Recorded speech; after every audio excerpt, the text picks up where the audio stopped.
काहो साली जी, कहाँ की तैयारी बाहो? रहो न जीजा, मैंने तैयार ना होकी। ओहो बुझ गई नी, मनबू ना सो। हाँ जी।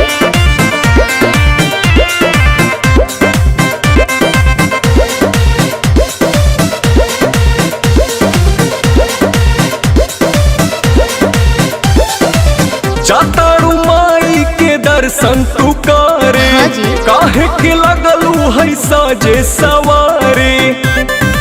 मैंने तैयार ना होकी। अरे जल्दी होखा, जातारू माई के दर्शन तू करे, हाँ जी। काहे के लगलू है साजे सवारे। रील बनी मंदिर के गेट पर जीजा, अच्छा वीडियो बना के डालब नेट पर जीजा। ओके। बुलेट पर जीजा, का? बुलेट पर जीजा, बोला ले चले घुमावे बुलेट पर जीजा। जरूर हो। बुलेट पर जीजा, बुलेट पर जीजा, ले चले घुमावे बुलेट पर जीजा। बुझनी? हम सब बुझतानी।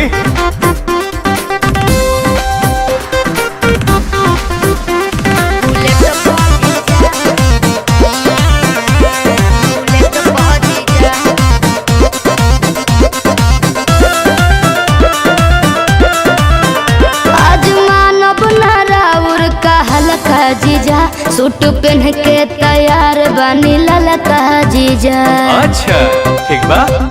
ए जीजा जी सुना, जौन कहबू खाए के साली उ घर ही लिया दे हबो। अरे ना जी। डेयरी मिल्क कहा चॉकलेट दू पैकेट खिया दे हबो। मालूम ना हम चॉकलेट पा जीजा, अरे चाउमीन चाट के प्लेट पा जीजा। बुलेट पा जीजा, का? बुलेट पा जीजा, बोला। ले चले घुमावे बुलेट पा जीजा। आहो। बुलेट पा जीजा, का? बुलेट पा जीजा, ले चले घुमावे बुलेट पा जीजा। अरे भागत काहे बनी? अरे कहाँ भागतानी।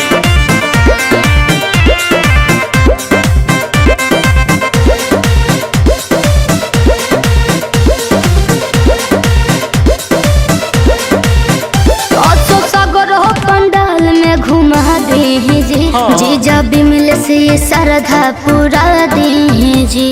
ठीक बनू, फिर कुछ ना कहो। अच्छा सुना, जयबू माई के दर्शन करे की का वीडियो बनावे जाइबू। माना बतिया बिना पांडे के का मोबाइल भूलावे जाइबू। आई है नेटार गेट पहुंची जा, अरे ना हो। चली पंडाल वाला सेट पहुंची जा। हाँ। बुलेट पहुंची जा, का?